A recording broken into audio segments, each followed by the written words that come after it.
Today's video, we're taking a look at the Eachine TriangleD video transmitter. Now, this is a whoop-sized video transmitter meant to be set up on your brushless whoops, also brushed whoops, and even some toothpicks that take this mounting solution, which is the Crazy Bee mounting solution. So this is not 30 by 30 and this is not 20 by 20, so keep that in mind. Now, this video transmitter has just about everything you need, and I have used it in the past, and it handles absolutely phenomenal in my bando, even with a crappy antenna such as this. Now, the reason why they provide this for you is because this is supposed to be set up on very light builds, and even with this antenna I get pretty decent distance. Some video transmitters, unfortunately even bigger ones, don't get as good as distance as this in my bando, really. So I have no problem setting one of these up in any of my whoop builds because I know I'll get range and I'd get good coverage, which is something very important because that keeps your overall flight experience actually enjoyable. So let's jump into the specs real quick, then we're going to see how we would set this up if you didn't know how. Now, for power input, this thing takes 5 volts and does have 40 channels. So we do have A, B, E, F, and R band here, so that's really great to see.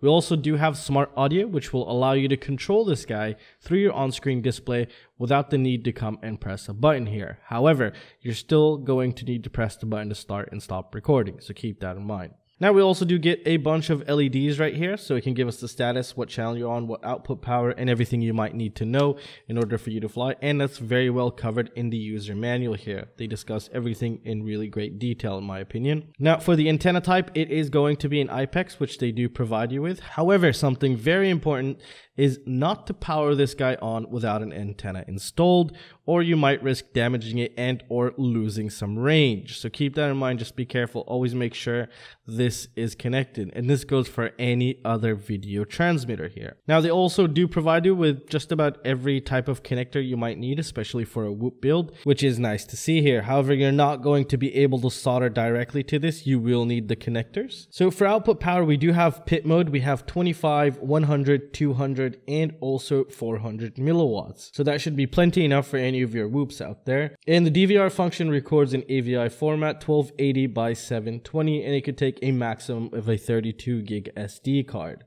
And some other things they do provide you with is a bunch of rubber grommets for just about any scenario you might run into, especially on some sort of a whoop build here. And now let's go ahead and jump into how we would go about setting this guy up. So now let's cover the connection, because this can be kind of confusing, but at the same time, it's really nice how they've set this up. So they do provide you with a bunch of connectors. First of all, let's start off with this connector right here. Now, this connector is a pre-made connector on both ends. Some Crazy Bee boards just take this just like that and you plug that in and you're done. You just need to worry about your camera though. And your camera would be connected, either you could connect it directly to your Crazy Bee type board and or bring it in here.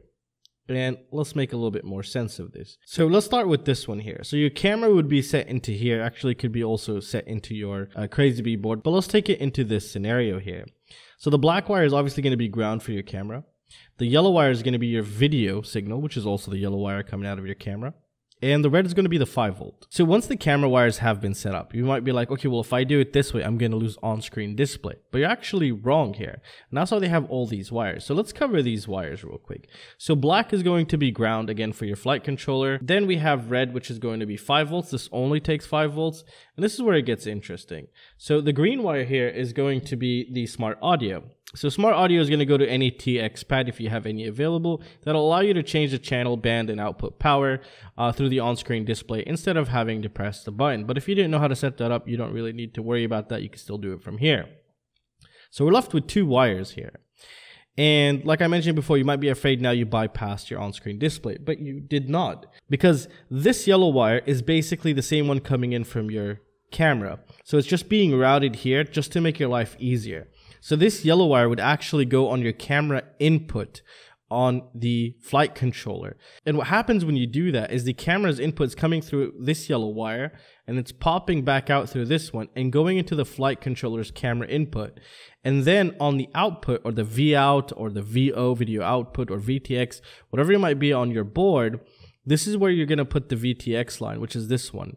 So the camera would come in, go through the on-screen display, and come into the video transmitter here to be outputted down to your goggles.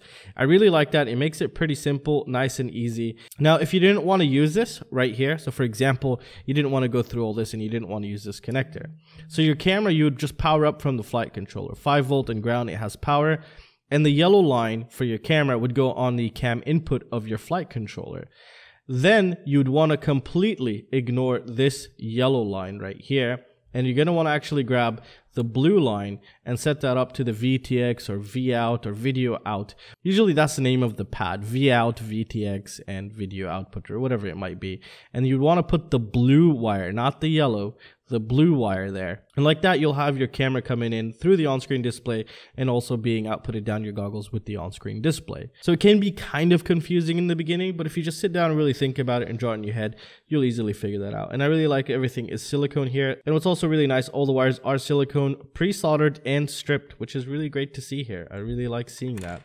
And they also do provide you with the antenna. However, I'll recommend some antennas down below, which are pretty insane MMCX antennas. However, that's only if you have the luxury for space to incorporate these, but this will do the job if you're running a little micro or something, because you want to keep the weight down as much as possible. And this is where your antenna would be connected. Very simple, you just snap that right on. And again, just be careful not powering up your flight controller or your quadcopter without an antenna connected. Make sure the antenna is connected before you do anything else.